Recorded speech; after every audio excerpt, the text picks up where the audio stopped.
Hello people, this is Eric Cobra and this is Let's Play Geneforge 2 Blind. Now, okay, and my mouse has started to leak suspicious fluids. That's not a good sign. Yeah. Start a new game. Start a new game. The quick, easy way to start a new game. Click on a new character type and press the check button. Welcome to Geneforge 2. Geneforge 2 is a fantasy role-playing game. That means that you will play a role of a powerful wanderer who's about to have lots of exciting and dangerous adventures. You will explore dangerous mountains, meet people, go on quests, choose sides, and affect the destiny of your people and your world. You will also find monsters, learn skills, and if you want, create your own army of totally loyal mutant monsters! Yes. To start, you need to choose what sort of adventure you want and what skills you want to start with. If you're new to games like this, you should stick with the basic opinions and learn how to train your character later. Just choose one of the three. I've played this before. So yeah, I'll go with a shaper. And I'll go with my name again. Michael has been reborn!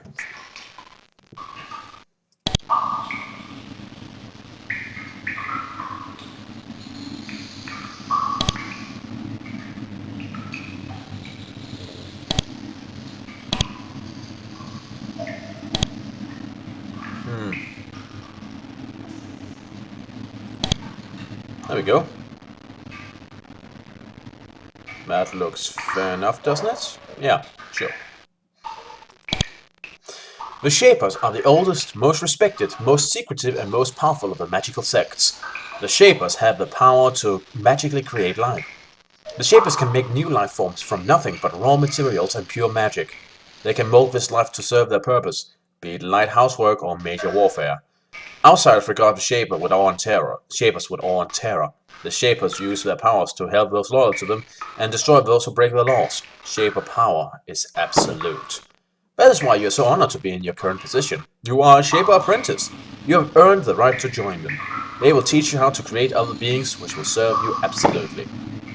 However, Shaper training is very long and very difficult. You have spent years in study, working without rest, and you have almost no power to show for it. Before you will be made a full Shaper, you must complete your apprenticeship, and that means field work. You must go out into the world and see how your skills will be able to help mold and control it. Your mission is a simple one. You have been assigned to travel with an agent named Shanti, who will guide and instruct you. You are to go check on the progress of an old Shaper colony named Dry Peak. The colony of Dry Peak is a failure. It sits in a wasteland so desolate not even Shaper magic can fill it with life. Once there, you are to interview the two Shapers that run it. Once that simple task is completed, you can return home and start to gain real power. You have traveled with Shanti for weeks, hearing her advice, withstanding her abuse, and running her errands. You got the pleasure of seeing the outsiders fear you and address you as Shaper. Though there are Shapers, agents, and guardians, most of the time they're all collectively referred to as Shapers. Then you climbed up into the remote, cold, hostile mountains following the road to Dry Peak. You saw the remains of the failed colony, abandoned by tired and hungry settlers. Is it just me, or do these Shapers kinda look like a black mage from Final Fantasy? After a long, exhausting day of hiking through ruins, Shanti finally let you rest for the night in the abandoned shop. You slept like a dead thing. When you woke up the next morning, Shanti was gone. Oh, fantastic. Just fantastic. Welcome to Geneforge 2. These early sections are a tutorial which will help you get started. Select a character by clicking on it. Click on the spawning ground, walk here. And... okay, looks like the graphic has been spruced up a little bit. The party roster. Okay. So yeah, what I heard about this is that now checking canisters is actually has consequences. The more canisters you take, the more cuckoo you get. So I'm kind of wondering, is it like a corruption stat or something like that that allows me to see what's going on? There's a door to the east. Claim the door to open and walk into the next room. Don't find anything. Oh, found coins. You don't find anything except the found coins you just found. Oh hey, non-automatic doors. That's different. Nope. Nope. Getting an item. A suit of chitin armor and a knife have been left on the counter for you. You should get it equipped before you enter the dangerous lands ahead.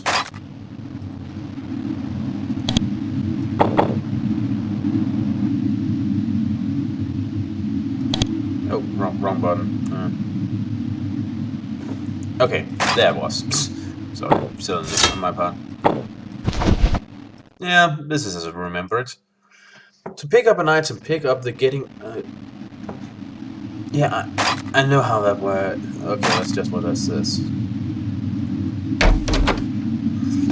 To drop an item... yeah, okay, I know how that works. Trash. Spoon. Whip. Yeah, everything looks familiar. Oh, coins. You step out of the abandoned shop and get another good look at the road leading up to Dry Peak. Unfortunately, it is dry and barren as every other inch of the miserable journey up here. Dry Peak is a hugely unsuccessful Shaper settlement. All of the Shaper's best efforts to create plants and animal lovers could thrive up here have resulted in failure, thus most of the shops and homes, like the one you spent the night in, are empty.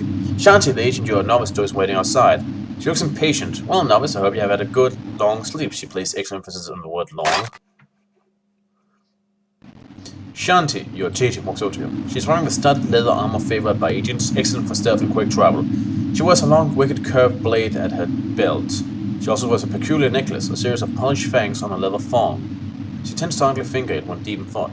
Shanti looks impatient to get going. You're well rested, I hope? I want to get to Drapik soon. The sooner we get to this job done back to our station, the better. You are now in a conversation. Kada! How far are we from Daipik again? Not far, I think. Just a few more miles of band buildings, sad noise. Right, we had to interview you two guys or something like that. That's about it, right? Shan looks amused. A job, you say? My job. My job is to check on Dry Peak, meet with Sakari and Basal, and get out of here.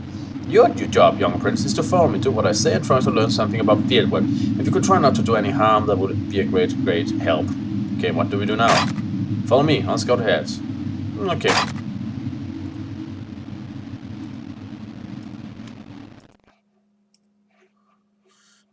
One helpful feature, when you press the tab key, you will see labels. Okay. Save the game. Okay.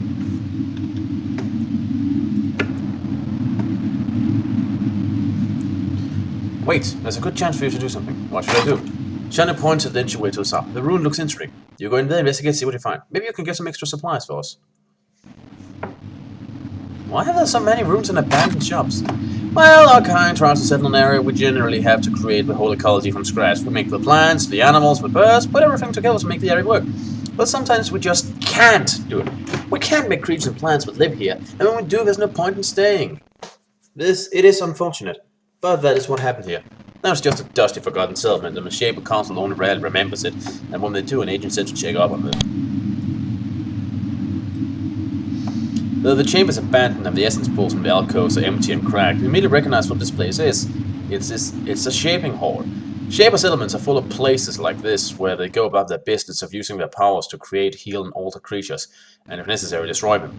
The clay Shapers use to mold life is called essence. It is a gooey, partially alive substance, warm, liquid, and charged with magic.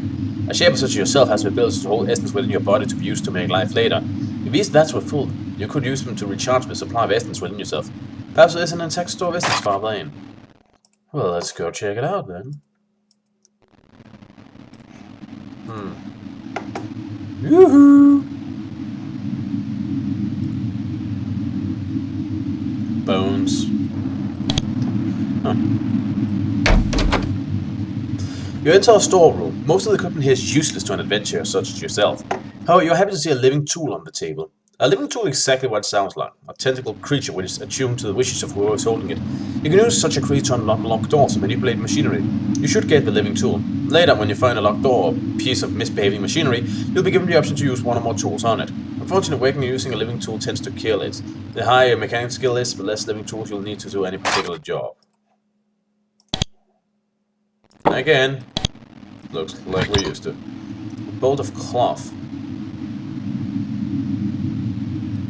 Well, maybe someone will pay me for it. It says. This is an operating room, where wounded humans and serviles are brought to be cured. A trained shaper can use magic and raw essence to alter a damaged person, or even rebuild damaged body parts.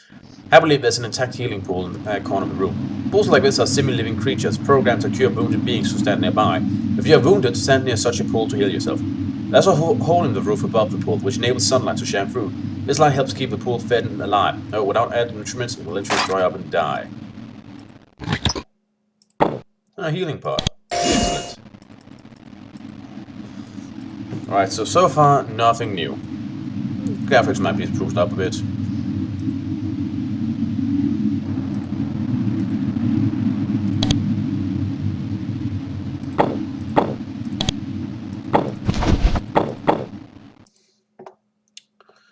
Limbs? Yuck. This is a shaping chamber. Here, shapers can use their secret knowledge to take raw essence and work it into living things, strong and usually completely obedient. You're pleased to see that there's an intact essence pool in the back corner. When you are low on essence, standing near such a pool will refill you. Later, you'll use essence to create creatures to serve you or to cast spells. When you cast spells that cost essence, you will eventually need to return to a pool like this one. However, when you make a creation, the essence you spend will be tied up keeping the creature alive. Essence spent making a creature won't come back until the creation dies or you reabsorb it. Curing Pal. Right.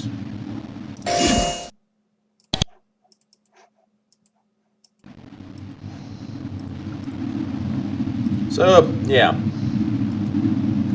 Nothing too extremely new about this. There's an... Where did Shanti go now? Hello? Where is she? There's a large rat cowering at the end of this path. A very large rat. It doesn't look like it wants to bother you as long as you leave it alone. Giant rats didn't always exist. Then a careless wizard let one escape and now they do. That's what shapers never ever let outsiders learn their secrets. Their ability to create life comes with great responsibility. People using shaper skills in irresponsible or forbidden ways tend to get killed very quickly. Right. Shanti? Now where is she? Like most of the shops along the road to Dry Peak, this smithy has been abandoned for several years. Some industrious soul has been tearing rocks out of the wall and carrying them off, probably for building materials. Surprisingly, someone's left some javelins on the counter. They look new. Maybe they're forgotten by someone out hunting. Yeah, javelins ain't exactly my style.